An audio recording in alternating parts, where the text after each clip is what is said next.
everyone. Hope you are well. Two things occurred this week that provide excellent insight into how the National Association of Realtors works. The first is the rescission by regulators to implement a program that unnecessarily created a lack of cost uniformity in mortgage lending. Announced on May 1st, this is a portion of the policy referred to as LLPA, or Loan Level Price Adjustments. These were first opposed by the NAR in January, along with many other organizations. And as recently as last week, despite the belief the program would not be rolled back, the opposition to the program remained in full court press mode. The result, and for the first time in my memory, the program was rolled back this week, although the announcement of its implementation had occurred just the week before. The other occurrence also gives insight into how NAR works. Ever sell a house? And whether or not you are the buyer's agent or seller's agent, suddenly find out that the mortgage you thought was going to ABC lender was suddenly switched to XYZ. I know this has happened to many of you. Ever hear of a trigger policy? This is a policy whereby credit bureaus, once a credit report is pulled by a buyer seeking a mortgage, the credit union, without asking anyone for permission, was selling these leads to other lenders. At best, the result was confusion for buyers. Worst case scenario, timing deadlines were missed. Buyers thought you, the agent, sent them to a lender who was selling their personal contact info without permission. And I'm certain on more than one occasion, a deal flipped and no one got paid. If this is news to you, it was news to me until I got my committee packet for the NAR Conventional Finance Policy Committee recently. And the reason it was there was because NAR had also recently learned about this activity, which came out of the COVID era, and they had no policy on the practice. And this is why this is important. Because despite whether or not a regulation is positive or negative, without a policy, originally suggested by an NAR member who takes it to an NAR committee that recommends a policy to the NAR Board of Directors, NAR will not take a position on an issue. Fortunately, someone did speak up. The committee recommended a policy opposing this practice. The policy was adopted by the Board of Directors.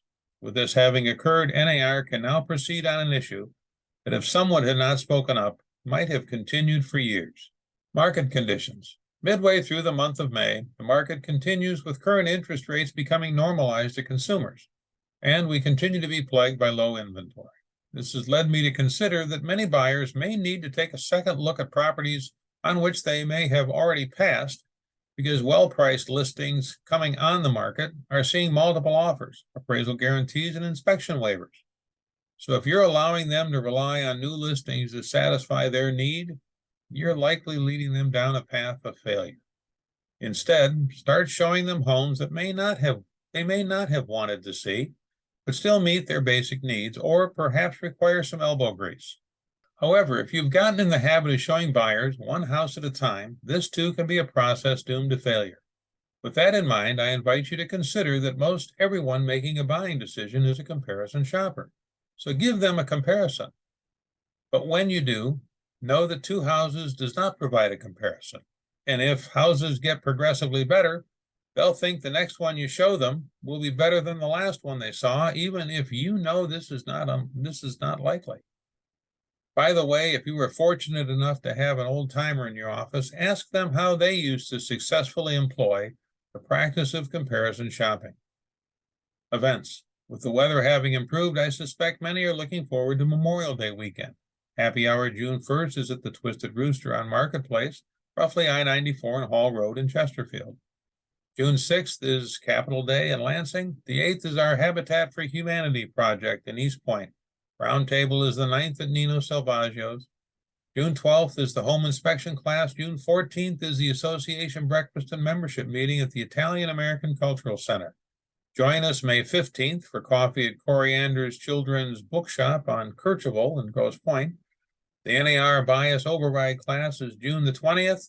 The 27th at Veterans Park is St. Clair Shores is our Q2 YPN event from 5 until 8 o'clock.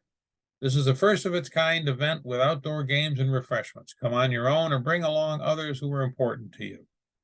Finally, on May 29th is a gathering at Bath City Bistro in Mount Clemens to support RPAC. Wondering why you should support RPAC? I invite you to rewatch the beginning of this video. With that, we are into July, and that means it's time to bring this week's video to a close. Thank you for watching, and until next week, be productive, successful, and profitable. And as always, stay safe.